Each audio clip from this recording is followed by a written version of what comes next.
وبركاته. الحمد لله رب العالمين والصلاة والسلام على سيد المرسلين وصحبه البيت أجمعين. أعوذ بالله من الشيطان الرجيم. بسم الله الرحمن الرحيم. 39 নম্বর ওয়ার্ডের অত্যন্ত গুরুত্বপূর্ণ এলাকা মহিয়াসর টিভি পত্রিকায় যুক্ত আজকের এই সেটিং প্রোগ্রাম এবং সাধারণ সভা সংগ্রামী সভাপতি উপস্থিত রয়েছেন বাংলাদেশ জামাত ইসলামী সিলেট মহানগরীর মসজিদ শিশুর অন্যতম সদস্য জালালাবাদ থানা জামাতের সম্মানিত সেক্রেটারি সাবেক ছাত্রনেতা জুনায়েদ আল হাবিব মঞ্চভূমিষ্ঠ ওয়ার্ড সভাপতি অন্যান্য নেতৃবৃন্দ আমার সামনে উপস্থিত নেকেরাম যুবক কিশোর তরুণ ভাইয়েরা, এই ঠান্ডার মধ্যে যে আপনারা কষ্টটা করছেন এটা কাউকে সন্তুষ্ট করার জন্য নয়, একমাত্র মহান রাব্বুল আলামিনকে সন্তুষ্ট করার জন্য।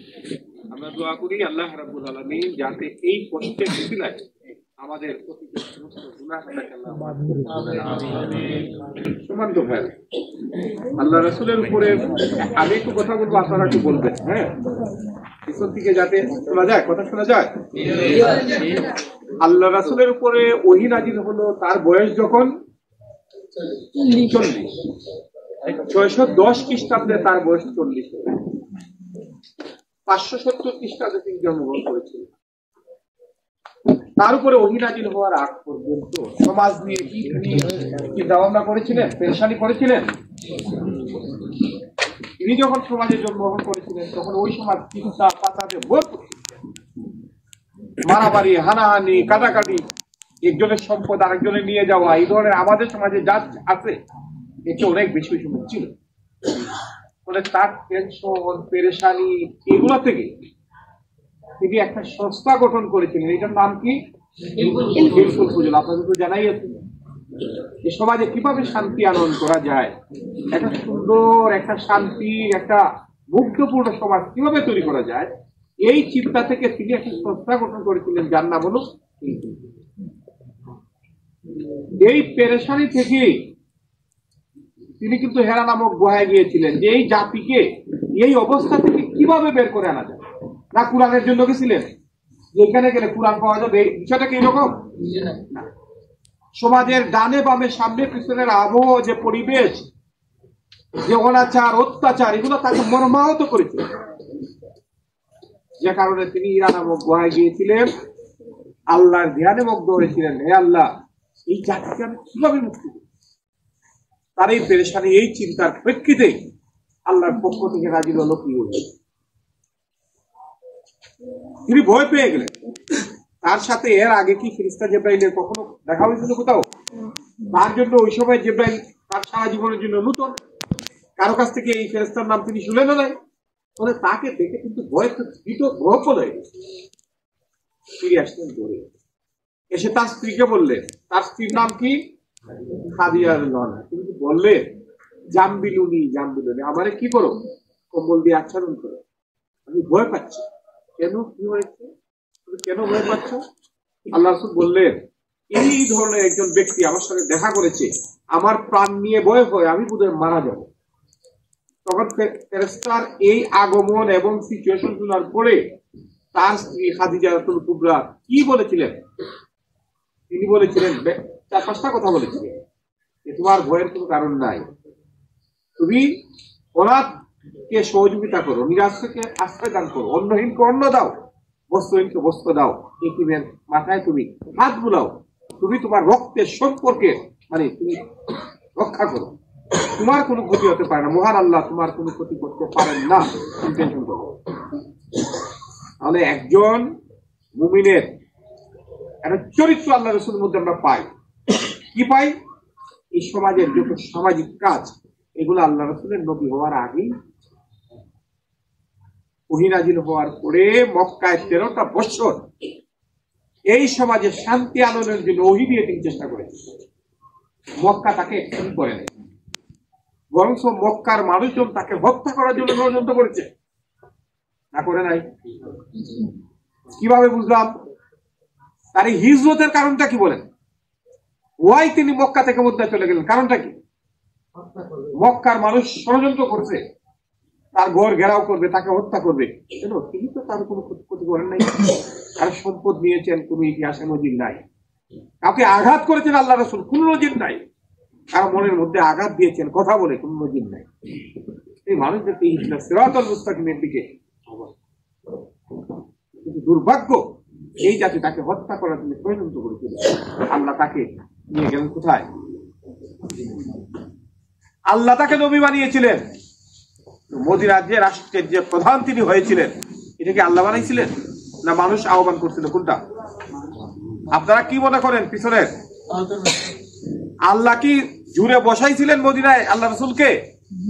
যুদ্ধ করে মদিনা জয় করছিলেন? অসংখ্য অগণিত মানুষ নিয়ে এখানে প্রভাব বিস্তার করছিলেন? মদিনার মানুষ তাকে ওয়েলকাম জানিয়েছে। আল্লাহ রাসূল আমাদের নেতা হিসেবে আপনি আসুন। সর্ব ধরনের মানুষ, মুশরিক, অগ্নি উপাসক, ইহুদি, মদিনায় যারা বাস করত, প্রত্যেকে ঐক্যবদ্ধ ভাবে আল্লাহ রাসূলকে ওয়েলকাম জানিয়ে তারা তাদের নেতা বানিয়েছে। পৃথিবীর ইতিহাসে এটা নজিরবিহীন। এবং তিনি এই সমাজটাকে পরিচালনা করার জন্য মুদ্রা নামক তিনি একটা সনদ রচনা করলেন। ইতিহাসে এটাকে কি সনদ বলে? মদিনা সনদ। কি সনদ? মুসলমানদের পড়াশোনা কম থাকতে পারে, দুর্ভাগ্য যে ইসলামের যাত্রাই শুরু হয়েছে ইকরা পড়ো। এই ধর্মের অনুসারীদের মধ্যে সবচেয়ে বেশি নিরক্ষ, অশিক্ষিত, দুর্ভাগ্য। আমার অসুবিধা নেই, তারপর কিছু তথ্যপাত্র তো জানা রাখা যায়, মনে রাখা যায়। পৃথিবীর ইতিহাসে প্রথম লিখিত সংবিধানের নাম মদিনা। তার ধারা ছিল 47, 23টা ছিল মুসলমানদের জন্য, বাকি 24টা পাকিস্তান। পৃথিবীর ইতিহাসে লিখিত 2 নম্বর সংবিধানের নাম আমেরিকার সংবিধান, যেটা লেখা হয়েছে 1776 খ্রিস্টাব্দে। এই 2টা সংবিধানই এখনো ব্রিটিশ মিউজিয়াম এবং মক্কা মিউজিয়ামে সংরক্ষিত আছে, দেখতে পারবেন না। প্রাথমিক যে আল্লাহ রাসূলের হুদাইবিয়ার সন্ধি, বিদায় হজের ভাষণ, প্রত্যেকটা জিনিস সুলিখিত আকারে আছে, এখনো মক্কা মিউজিয়ামে পাবেন, ব্রিটিশ মিউজিয়াম।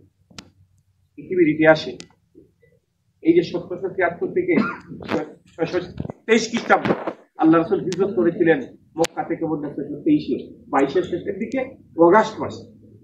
এই যে সনদ তিনি তৈরি করেছিলেন, এই 623 থেকে 1773 কত বছরের ব্যবধান চিন্তা করছেন? প্রায় 1000 বছর। এই মানব পৃথিবীর ইতিহাসের মানুষজন আল্লাহ রাসূলের হাতের লেখার পরে, হাতের লেখা বলতে তিনি লিখেন নাই, মানে তার হাতে রচিত হওয়ার পরে 1773 সালে মানুষ সেকেন্ড সংবিধান পেয়েছে। মানে সংবিধান যদি বুঝতে হয় মানব সভ্যতার জন্য, তাহলে আল্লাহ রাসূলের কাছে। নাম্বার 2, মানবাধিকার এবং গণতন্ত্র বলতে যা বুঝায়। আমাদের এই দেশের এক শ্রেণীর আলিমুল আমরা বলে গণতন্ত্র ইসলামে হারাম। সমস্ত ঐক্যবদ্ধ ভাবে মদিনার মানুষ যে আল্লাহ রাসূলকে ওয়েলকাম জানালো, এটা কি গণতন্ত্র না? এরা মতামত দেয় নাই। এই মতামত দেওয়ার নামই তো আমরা গণতন্ত্র মনে করি। আল্লাহ রাসূলের ইন্তেকালের পরে হযরত আবু বকর রাদিয়াল্লাহু আনহু প্রথম খলিফা, তিনি কি ক্ষমতায় জেকে বসেছিলেন? তার সঙ্গে উসমান, হযরত আলী রাদিয়াল্লাহু আনহু কেউই জুড়ে ক্ষমতা গ্রহণ করেন নাই। এর জন্য ইসলামের ইতিহাস তাদেরকে খলিফা বলেছে।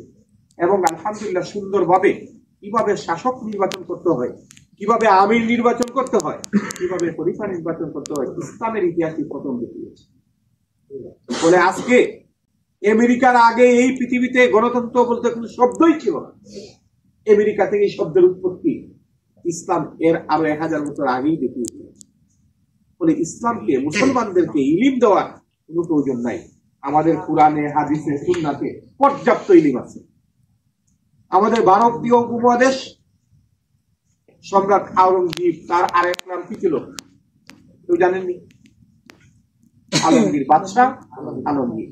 তিনি একটা বিশাল কিতাব রচনা করেছিলেন। এই কিতাবের নাম কি কেউ জানেন? ফতোয়ায়ে আলমগীর। আমরা মনে করি ফতোয়া মানে হইল নামাজ, চুল কাটা, দাড়ি রাখা, এগুলো তো ছিলই। এর মধ্যে সিভিল আইন, ফরাইজি সম্পত্তি, এর মধ্যে ফৌজদারি আইন, সবকিছু এই ফতোয়া আলমগীরতে ছিল। 500 আলিম 8 বছর গবেষণার মধ্য দিয়ে, কষ্টের মধ্য দিয়ে, এই যে সৌদি আরব থেকে শুরু করে পারস্য এবং এই এশীয় ইমাম সব আলিম উলামারা মিলে 500 আলিম 8 বছর 1664 থেকে 1672 সাল এই সময়ে কাজ করে ওনারা এটা রচনা করেছিলেন। এটার উপরে ভিত্তি করে বাংলাদেশের যে দণ্ডবিধি 1860 রচিত হয়েছে, এর 1/3 অংশ এখানে সংযুক্ত হয়েছে। এখন পর্যন্ত যে সম্রাট আওরঙ্গজেবের যে 82 আইন ছিল, ইসলামের আইন, এটা এখনো প্রতিষ্ঠিত হয়েছে কি? আমরা তো জানি না আমাদের ইতিহাস। না জানার কারণে আমাদের দুর্ভাগ্য। সম্মানিত ভাইয়েরা,